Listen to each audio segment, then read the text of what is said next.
Hello everyone. आज हम पढ़ने जा रहे हैं एक्सपेरिमेंट्स रैंक डिफरेंस मेथड। इससे पहले हमने Karl Pearson's coefficient of correlation के सारे मेथड को हमने डिस्कस कर लिया था। डाइट method, shortcut method, product moment method, और उन सब के हमने क्वेश्चन भी लेकर उनका सॉल्यूशन किया था। तीनों मेथड को हमने डिस्कस किया था कार्ल पियर्सन्स के। इसके बाद जो सेकंड मैथमेटिकल जो मेथड आता है वो एक्सपेरिमेंट रैंक डिफरेंस मेथड आता है। जो कार्ल पियर्सन्स मेथड के बाद जो सबसे ज़्यादा यूज मेथड जो किया जाता है वो एक्सपेरिमेंट रैंक डिफरेंस मेथड किया जाता है। ये मेथड जो डेवलप किया था प्रोफेसर चार्ल्स एक्सपेरिमेंट के द्वारा 1904 में।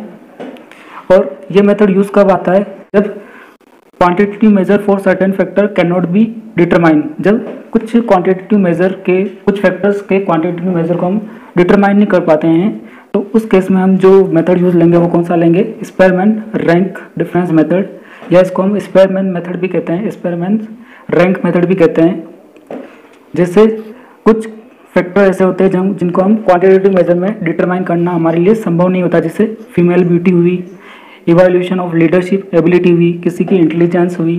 तो इस तरह के क्वेश्चन में हम उनको रैंक इजीली दे पाते हैं। तो उसकी वजह से हम इस मेथड के हेल्प से हम उन क्वेश्चन को सोल्व कर सकते हैं, उनमें कोरिलेशन को हम निकाल सकते हैं।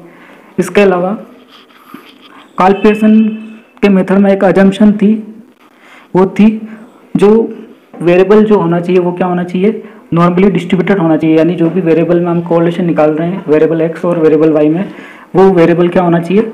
उनका जो डिस्ट्रीब्यूशन होना चाहिए नॉर्मल डिस्ट्रीब्यूशन होना चाहिए। यानी दोनों वेरिएबल जो होना चाहिए वो इस तरह के यूनिवर्स से लिए गए हों जिनका डिस्ट्रीब्यूशन क्या हो, उनका डिस्ट्रीब्यूशन क्या हो? नॉर्मल डिस्ट्रीब्यूशन हो। यानी एक बेल शेप में उनका कर्व बनना चाहिए। उनका डिस्ट्रीब्यूशन किस तरह का होना चाहिए? बेल शेप का होना चाहिए, नॉर्मली डिस्ट्रीब्यूटेड होना चाहिए। ये एक अजम्पशन था। तो जब भी सारे जो डिस्ट्रीब्यूशन होता है, जब भी हमें पता नहीं होता कि हमारे डेटा का डिस्ट्रीब्यूशन किस तरह का है, या जो भी हमने वेरिएबल लिया उसका डिस्ट्रीब्यूशन हमें पता नहीं होता, या वो नॉर्मल डिस्ट्रीब्यूशन नहीं होता है, तो उस केस में भी एक्सपेरिमेंट रैंक डिफरेंस मेथड को या एक्सपेरिमेंट रैंक मेथड को हम यूज में लेते हैं। तो आइए देखते हैं हम किस तरह से कोरिलेशन निकालते हैं एक्सपेरिमेंट रैंक डिफरेंस मेथड से। तो इसमें मेनली 4 स्टेप्स होती है। फर्स्ट स्टेप में क्या होता है? हमको जो भी डेटा गिवन है, जो भी वेरिएबल गिवन है, उन वेरिएबल के लिए हमें क्या करना पड़ेगा? Assigning rank.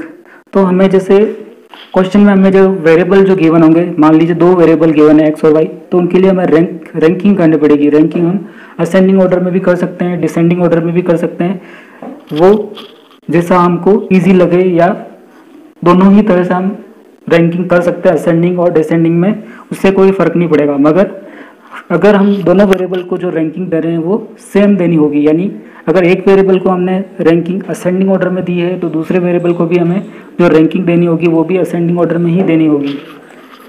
अगर एक वेरिएबल को हमने रैंकिंग जो दे रखी है वो डिसेंडिंग ऑर्डर में दे रखी है, तो दूसरे को भी हमें डिसेंडिंग ऑर्डर में ही देनी पड़ेगी। यानी दोनों की रैंकिंग जो देनी होगी वो सेम तरीके से देनी पड़ेगी, या चाहे असेंडिंग में दो चाहे डिसेंडिंग में दो, दोनों के लिए हमें सेम रैंकिंग देनी पड़ेगी।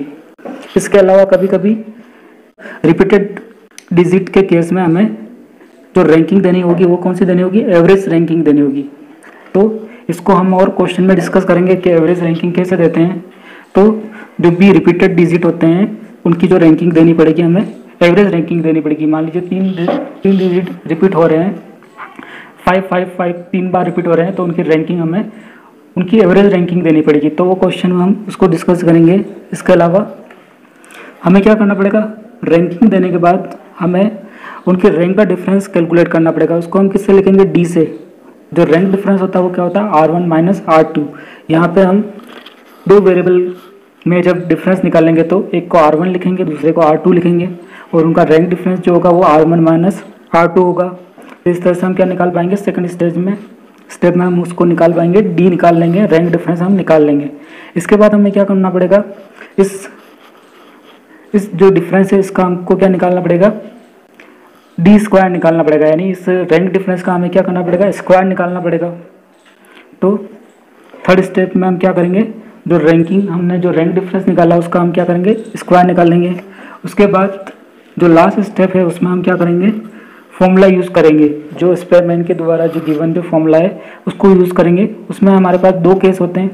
जब हमारे जो वेरिएबल जो डेटा गिवन थे उसमें कोई भी डिजिट जो है रिपीटेड नहीं हुई है, तो उस केस में हमें फर्स्ट वाला जो फॉर्मूला है उसको यूज़ करना होगा।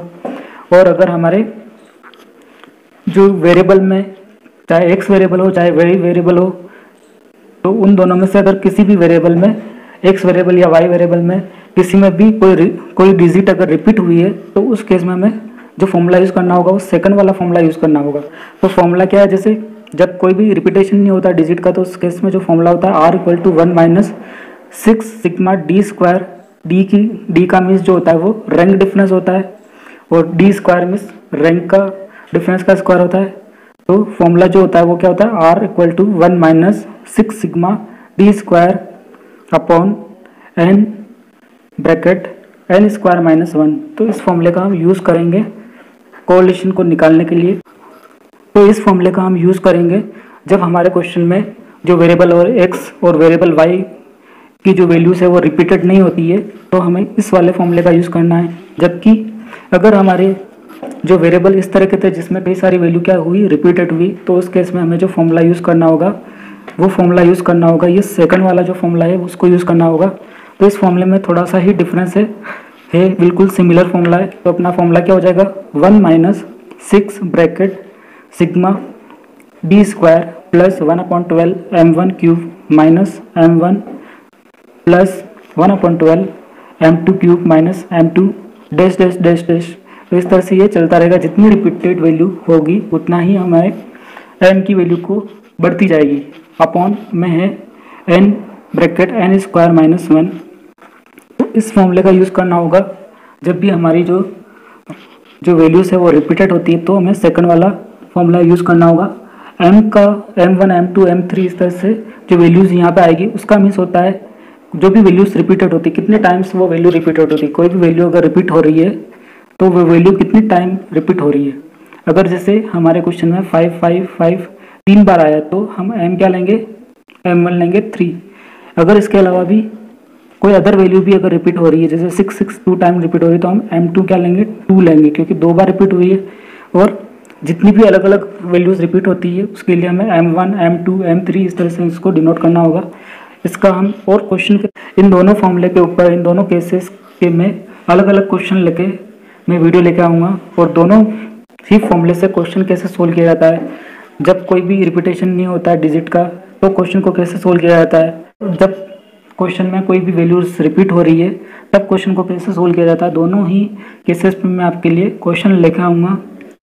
तो पहले मैं आपके लिए जो क्वेश्चन हम सोल्व करेंगे वो नो रिपीटेशन ऑफ डिजिट वाला क्वेश्चन सोल्व करेंगे, और उसके बाद हम एक क्वेश्चन लेंगे जिसमें डिजिट का क्या हो, रिपीटेशन हो।